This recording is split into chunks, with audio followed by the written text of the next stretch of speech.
je le fais de suite. Ça, je fais sur le live, en live. Alors, tu peux continuer ce que tu disais. Voilà. Mais Excuse-moi, hein, t'as un peu de mayonnaise sur les bords de lèvres. On s'en fout du backstage ici, on n'a pas. Mais que, voilà, à partir du moment où tu mets des gens, tu les mets dans la rue. Là, on avait un système de rond-point. Évidemment, je comprends bien que ça ne pouvait pas durer peut-être sans doute pas éternellement. Mais en attendant, c'était un lieu de rencontre, etc. D'échange pacifique, la rasée. Nécessairement, tu mets des gens dans la rue. On l'a vu déjà là. Il y a des débordements, ça se passe mal. Moi, je considère qu'on est dans un rapport de force obligatoirement. C'est le gouvernement qui le veut comme ça, on le voit. Je veux dire, financer les forces de l'ordre à plus de 1 million d'euros pour les payer, pour taper sur le peuple, il faut quand même le faire.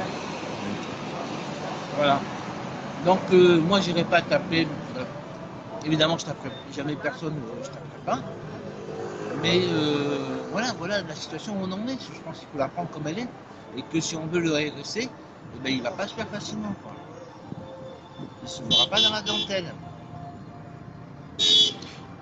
Bah, c'est malheureux que même des gens qui ont les cheveux bien grisonnants qui pensent ça, quoi. C'est incroyable. Non, c'est pas moi qui le dis. C'est une constatation. Je constate que c'est le gouvernement qui me l'impose. Ouais. Moi, en gros, ta théorie, c'est que c'est le gouvernement qui impose le niveau de violence, en fait. Oui, hein, Est-ce que tu crois que c'est judicieux de faire ce que impose le gouvernement, non, en fait? c'est pas judicieux, pas du tout. Sur ceux qui sont à Paris et sur les milliers de gens qui sont, il n'y a qu'une poêle qui se retrouve malheureusement devant les forces de l'ordre, des fois, voilà, en étant.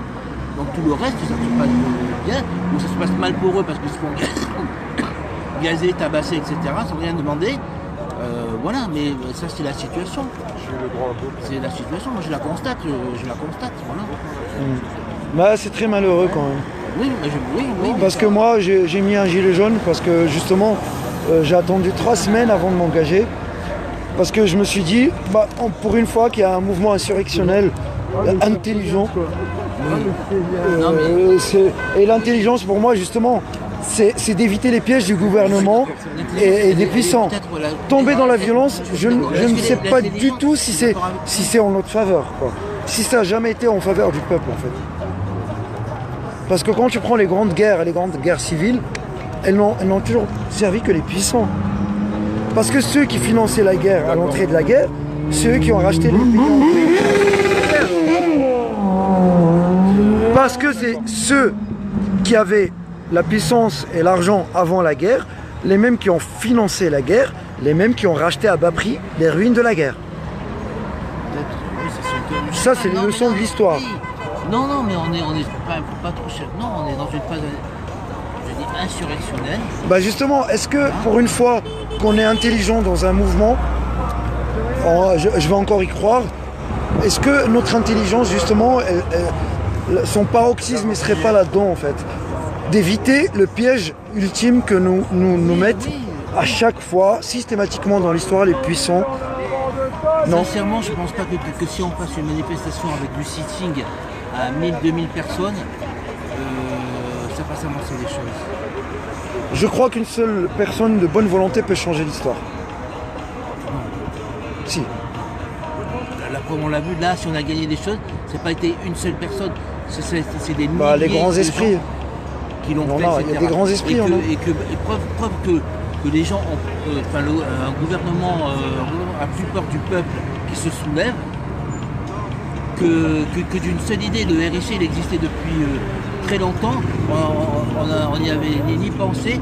La France Insoumise nous l'a tartiné pour les élections, personne n'y a fait attention, 11% seulement.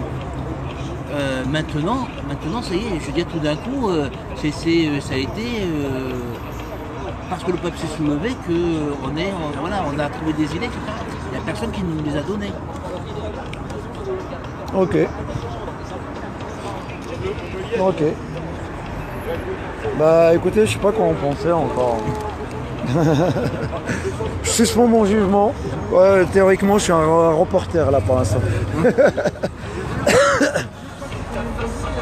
Eh les radicaux, vous avez un message à passer à Macron ou pas? Et dégage, connard! Monsieur Macron, c'est pas bien ce que vous faites. Ça c'est gentil, ça, c'est trop gentil. Il mérite pas ça. Ouais, non. mais moi, je Une suis petite sûr- crotte de nez quand même. non, un minimum. La petite macrotte, tu vas te faire virer. Un macrotte. Je lui cause pas, ce gars-là. Hein? Tu Macron. les causes même pas. Il n'existe pas. Aucune légitimité. Pourquoi je le sert à parlerai? rien. Il est même plus président. C'est ça. Oh putain, un petit mot à Macron. Macron, tu veux jouer mon gars? Tu fais pas le point, t'es mort. Moi, c'est pas moi qui l'ai dit. Macron, on va te faire la culotte.